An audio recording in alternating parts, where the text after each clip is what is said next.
Actually কি ভাবছিলেন যে পডকাস্ট এত ভালো হবে বা এত মানুষ এত ইমোশনালি অ্যাটাচড হয়ে যাবে ট্রানিমেল পডকাস্টের সাথে? পডকাস্ট যে বড় হবে এইটা ভেবেছিলাম। এটা আমি লিখছিলাম 2019 আমি একটা বই লিখছিলাম। এখান থেকে শুরু। গ্লোবালি বড় হওয়া শুরু করতেছিল। আমরা দেখলাম জো রোগান স্পটিফাই ডিল তো আরো অনেক পরে হইলো। বাট তার আগেই আমরা দেখছিলাম যে ওই যে হাবিজাবি, বস লেডি, জো রোগান ইত্যাদি বড় হওয়া শুরু করলো। মানুষ আস্তে, আস্তে স্পটিফাই বুম করা শুরু করলো। তারপরে অ্যান্ড্রয়েড বিভিন্ন টিচার আসা শুরু করলো পডকাস্ট প্রমোশনের জন্য। প্লেয়ার লঞ্চ হওয়া শুরু করলো। মনে হচ্ছিল বাংলাদেশে হবে এটা সেরকম মনে হয় নাই। ট্রাইনোমিয়ালটা বেশ ইন্টারেস্টিংলি হইছে এবং আমি এখনো আমাকে মানুষ জিজ্ঞেস করে ট্রাইনোমিয়াল পডকাস্টের কথা। বেশ মজাই লাগে যে এখনো মানুষ জিজ্ঞেস করে। কোনো একটা কারণে একটা কারণ তো obviously individual reach. So trinomial পডকাস্টের ভিতরে আমরা যারা ছিলাম সবার ইন্ডিভিজুয়াল রিচ ছিল হুম। ভালো। ওইটা একটা বড় কারণ ছিল।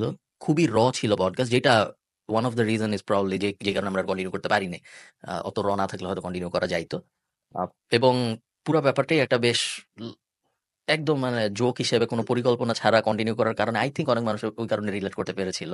এবং একটু আনফরচুনেট যে এখন যখন পডকাস্টের এত জোয়ার চলতেছে তখন ট্রাইনোমিয়াল পডকাস্টটা নাই, যেটা some will say one of the first podcasts in Bangladesh that went big. আমাদের হ্যাঁ। আগেও হয়তো জন কবিরের পডকাস্ট ছিল এবং আরো দুই একটা সম্ভবত আমাদের আগেও ছিল, but I think this was one of the যেটা একটু বড় হয়েছিল এবং সবাই কথাবার্তা বলতেছিল, একদম এই যে পপ কালচারের ভিতরে ঢোকার চেষ্টা করতেছিল। প্রেফারেন্স জন কবির ভাইয়ারটা শুনতে অনেক মজা লাগতো, বাট ওখানে কি আসতো? ওখানে আসতো ধরেন আইমান সাদিক, ববি হাজ্জাজ, এরকম লোকজন, মানে ওনারা আসতেন। সো ওটা রিলেট করতে পারতাম না। বাট যখন ধরেন আপনারা তিনজন টোটালি ডিফারেন্ট টাইপের মানুষ, একজন টোটালি একাডেমিক ফোকাস, একজন লাইফ হ্যাপিনেস ফোকাসড, এবং আপনি বিজনেস এন্টারপ্রেনারশিপ ফোকাসড। এখানে মানে সবার অ্যাসপিরেশন থাকতো যে ওইখানে আমি যেতে চাই, অ্যান্ড কোশ্চেনগুলো জোকসগুলো খুব রিলেটেবল হতো মধ্যবিত্তদের জন্য।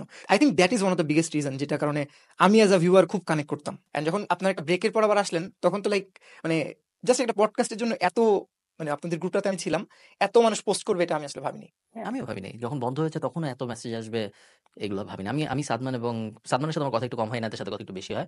এখন অ্যাকচুয়ালি দুজনের সাথে কথা কম হয়, বাট হইলে এনাদের সাথে একটু বেশি হয়। আমরা মাঝে মধ্যে চিন্তা করি যে ভালোই ছিল। বাট কখনো অবশ্য এখন ওরকম মনে হয় না যে আবার করি। বাট এটা প্রায় মনে হয় যে ভালোই ছিল। না বন্ধ হতে হলে হয়তো ভালো হইতো।